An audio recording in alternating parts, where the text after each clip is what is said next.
views and opinions expressed on this program are those of the guests appearing on the program and do not necessarily reflect the views and opinions of 8 News Now or Nexstar Media Group. I did not oppose busing in America. What I opposed is busing ordered by the Department of Education. Tonight on Politics Now, candidates' records are on the hot seat at the first Democratic presidential debates. The highlights and who our panel thinks came out on top. It's definitely the #1 complaint that we get at the office. We all hate robocalls from spammers. Now there's a new push to crack down on the calls, and the Nevada Attorney General's office tells us how they're helping. It was frightening. It was worrisome. We were like, what are we going to do for our city?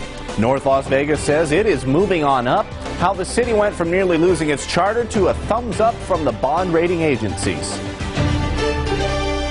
From 8 News Now, this is Politics Now with Steve Sebelius and Patrick Walker. All right, here we go. It's that time. The first presidential debate now in the books, and it had Vice President Joe Biden on the hot seat, the former vice president. Thanks for joining us. I'm Patrick Walker. And I'm Steve Sebelius. The debate was held in Miami and split across 2 days because of the number of candidates. Most pundits said Elizabeth Warren and Julian Castro stood out on day 1. CBS's Laura Podesta has more on day 2. Justice system. On a stage packed with 10 more Democratic presidential candidates, Senator Kamala Harris took aim at former Vice President Joe Biden's comments last week about working with segregationist senators. It was hurtful. She also went after his opposition in the 70s and 80s to the federal government's involvement in using busing to help desegregate schools. There was a little girl in California who was part of the second class to integrate her public schools. And she was bused to school every day. And that little girl was me. I did not oppose busing in America. What I opposed is busing ordered by the Department of Education. That's what I opposed. During the exchange, Harris's team tweeted this photo of her as a little girl. The point that I was making is, had those senators, those segregationists, had their way, I would not be a member of the United States Senate today. After the debate, Biden's team called Harris's attack a low blow. The former vice president, who has been leading in the polls, was a popular target. Joe Biden was right when he said it was time to pass the torch to a new generation of Americans 32 years ago. I'm still holding on to that torch. Diversity was also a big topic. Mayor Pete Buttigieg answered frankly when asked why there was not more diversity on his South Bend, Indiana police force. Because I couldn't get it done. My community is in anguish right now because of an officer-involved shooting. And Vermont Senator Bernie Sanders defended why he, an older white man, should lead a party that embraces diversity. We need a party that is diverse, but we need a party that has the guts to stand up to the powerful special interests. The next debates will again feature 20 candidates split over 2 nights at the end of July. Laura Podesta, CBS News, Miami. So how did the candidates do? Did anybody stand out to Nevadans? Well, we asked our face-off panel, KXNT radio host Alan Stock from the right and Battleborn Progress Executive Director Annette Magnus from the left.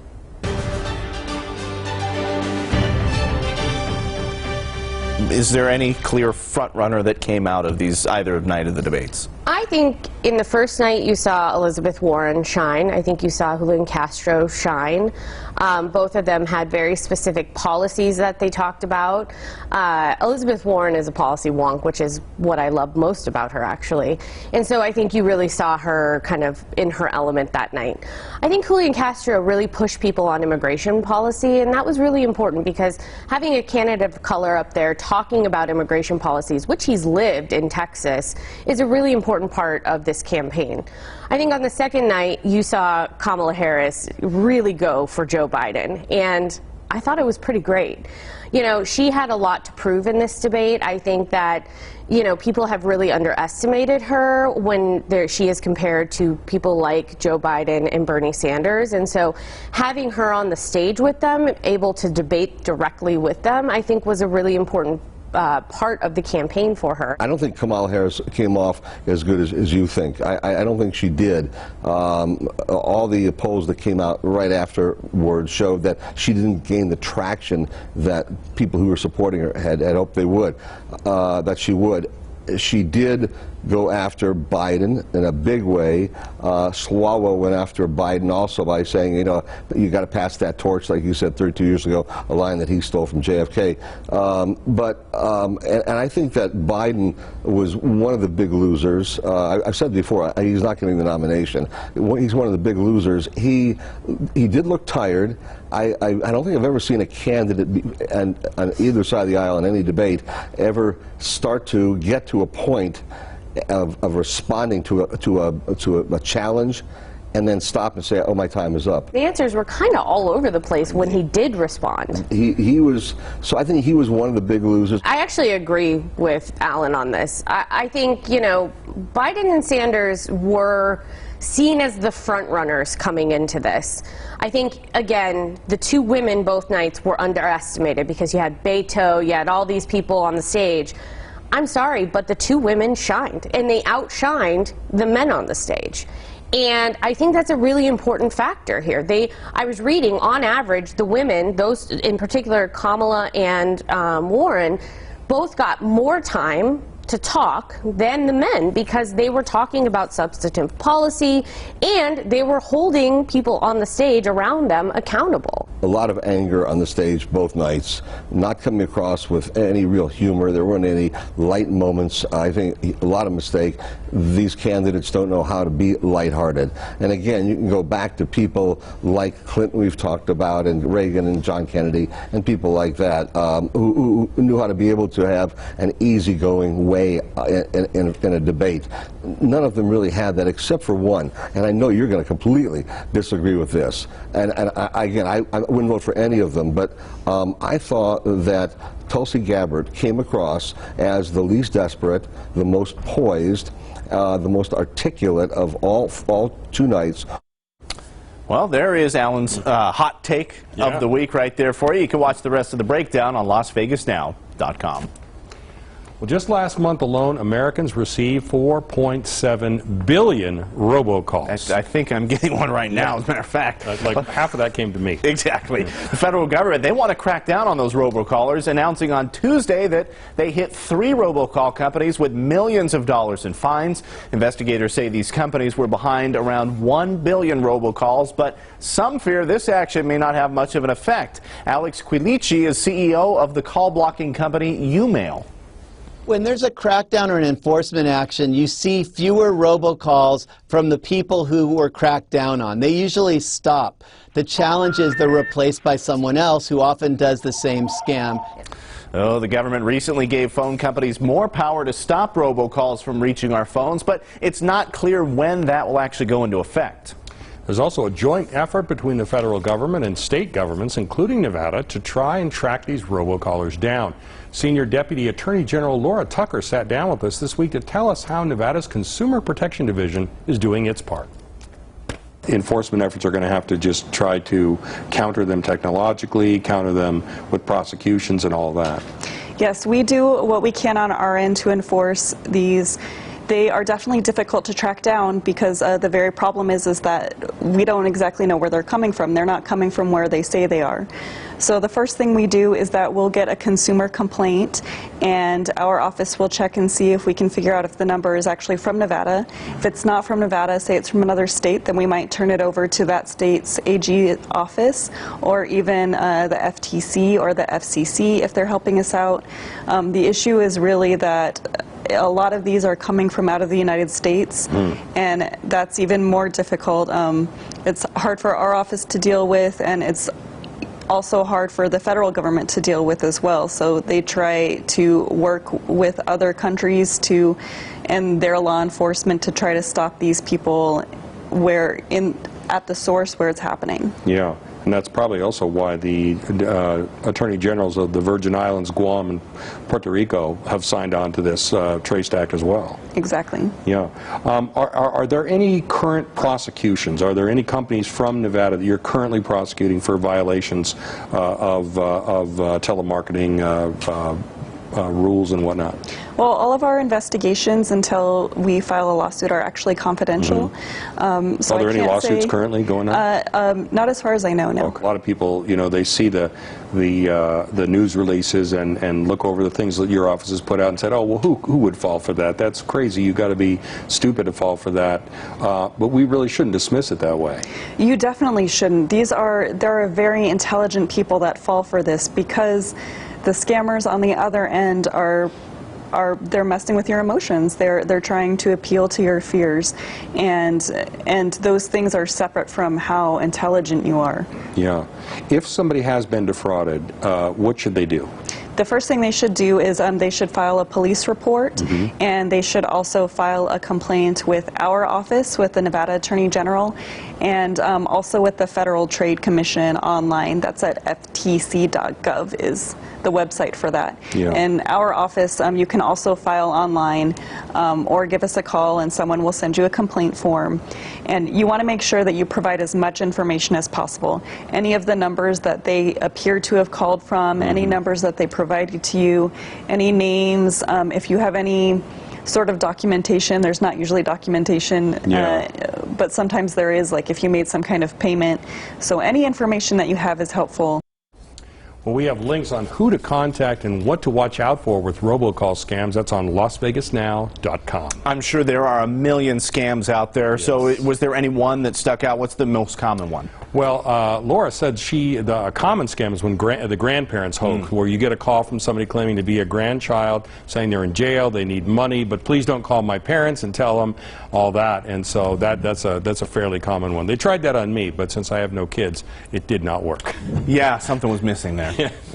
Well, North Las Vegas says that they have come back from the brink. Wall Street analysts have rated North Las Vegas's credit levels back to the way they were before the recession. It's part of a major turnaround that's been happening over the past 6 years.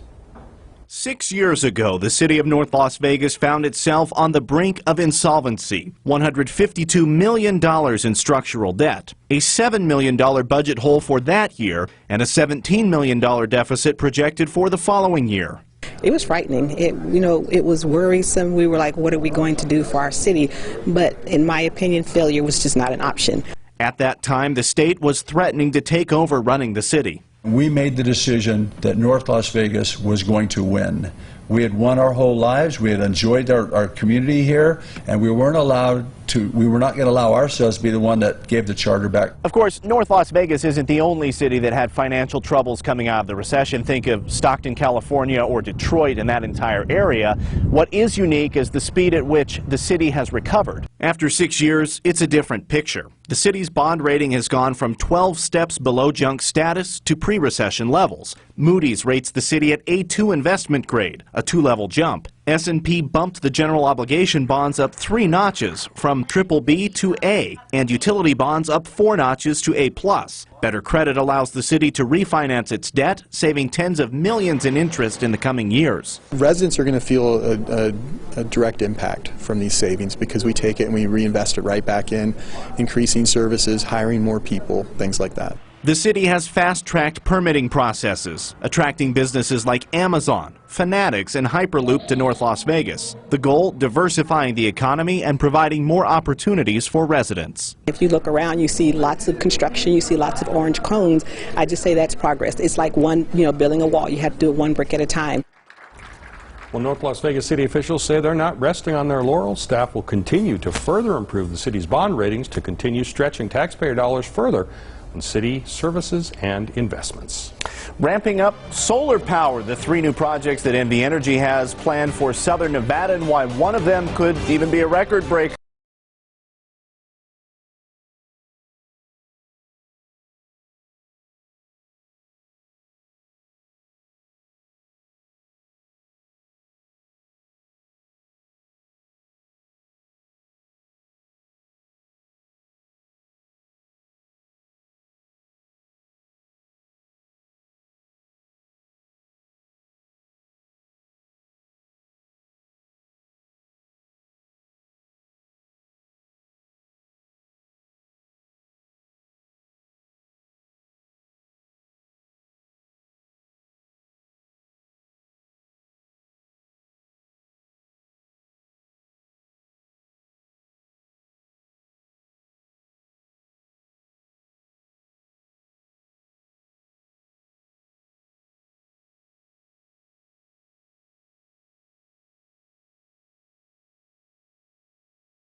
beginning July 15th. Welcome back to Politics Now. Well, NV Energy will have to meet Nevada's new 50% renewable energy standard by the year 2030, and the power company just announced they are adding 1,200 megawatts of new solar electricity, including additional battery storage, so I wanted to kind of give you an idea of where that's going to be happening. They're all going to just be outside of the valley, still in Clark County, however. So the first one, the Arrow Canyon Solar Project. Ooh, where'd the pen go? I got you an arrow, but it's going to be right about there. How appropriate, right? It will be on the Moapa Band of Paiutes Reservation. Let's draw a line to right here. The second one, the Southern Bighorn Solar and Storage Center, will be Moapa River Indian Reservation territory. That's about 30 miles north of Las Vegas. And then this one right here is the Gemini Solar and Battery Storage Project. That's BLM land between the other two projects in the same area, just the other side of I-15. Now, if approved, this one could be one of the largest battery storage systems of any solar plant on the entire planet, really. NV Energy says they expect all three projects to be online in 2023. Well, a bunch of new laws passed by the legislature will start kicking in on July 1st. That's Monday, so we thought we'd tell you about some of them. Sections of the city that have trouble keeping a grocery store open are known as food deserts. It's a problem that historic West Las Vegas has battled for years. Now the state will start offering tax credits for fresh food retailers that open up in areas that do not have a grocery store within 1 mile. The effort is to eliminate those food deserts.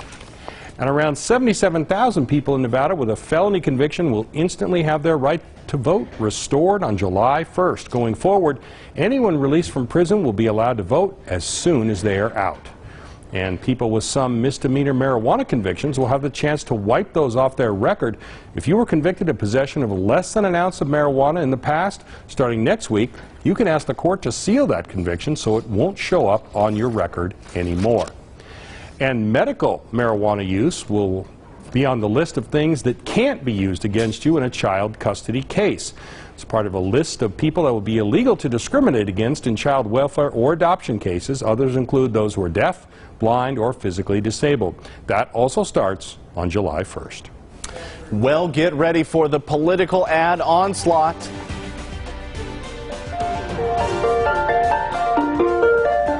The surge of homeless people has resulted in a ownership kind of disappear as this money trickles up to the landlords, and it doesn't. The new Bernie Sanders ad focusing on Nevada's housing situation is next. And could a mega casino deal cause a standoff with the culinary union? We'll explore the Caesars El Dorado Resorts deal next.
Forecast 5 years in a row. You're watching Politics Now. Well, Las Vegas, always an outlier. Bucking the national trend as our home prices continue to steadily rise. According to S&P CoreLogic Index, Las Vegas prices rose 7.1% in April. That led the nation. Phoenix was second with 6% growth. For most of the rest of the country, that growth slowed for the 13th straight month. The survey says that's keeping prices in check in other cities. Now, that growth led to concerns at the legislature about housing prices getting unaffordable. So lawmakers did pass a couple of bills that Clark County could use to try and temper them. They both kick in next week. The first allows the county to reduce building permit fees and other fees to encourage developers to build more public housing. The second provides $10 million in tax credits per year to try to create affordable housing. All right, this is The Race Now, where we're keeping you updated on the 2020 presidential contest. There were debate watch parties across the valley this week. This one was for Cory Booker, whose mother lives right here in Las Vegas. She hosted a watch party rooting for her son. And get ready for the influx of political ads to start. Yeah, I know, right? The Republican National Committee has a six-figure ad buy targeting key congressional districts, including Nevada's 3rd District. That's the one that's currently held by Democrat Susie Lee. It is urging members to pass Trump's new U.S., Mexico, and Canada agreement. The ads will be on YouTube, Facebook, and Google. And Bernie Sanders is launching what could be the first presidential ad of the campaign. Our homeless population is surging, and it's not just people who are disabled or mentally ill, it's people who have full-time jobs. The ad is called Evicted. It focuses on Reno and the affordable housing crisis that we were talking about just a bit earlier here on the show. It follows around a Reno housing advocate who talks about growing rents and lack of affordable housing. So it's the question, right? Is it too early for political ads? After all, the caucus, it's not for another 8 months. The actual election, 16 months away, Steve. Well, you know, Bernie did pretty well in Nevada's caucus in 2016 against Hillary Clinton, but those were the only two candidates. He's got a lot more competition now, people who are talking about his very same issues. And there are several candidates that he's got to compete with. So I think he's got to remind Nevada voters that he's like Original Coke and why they liked him in the first place, and keep that up before the caucus happens. Before the Pepsi ad buys start coming in, right? Exactly. Well, Elizabeth Warren is returning to the Valley next weekend. We'll tell you when and where she plans on holding a big rally. That's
$3333.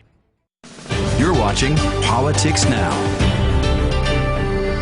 With the Trump administration saying it will ramp up deportations of those who are in the country illegally, the Clark County School District is reminding undocumented immigrants of their no reporting policy. Superintendent Dr. Jesus Jara says it is important that the kids feel safe on campus. The district passed their no reporting resolution in 2017.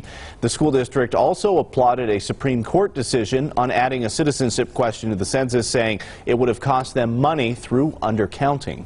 And speaking of immigration, the Metro Police Department has extended its 287G program with federal immigration officials. Under the agreement, Metro will detain someone in the country illegally for immigration and customs enforcement if they have a deportation hold order.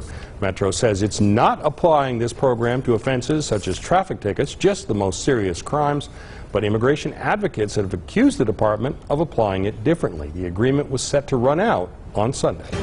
Yeah, I'm sure we'll be hearing more about that as one of the major topics in the debates when we talk immigration.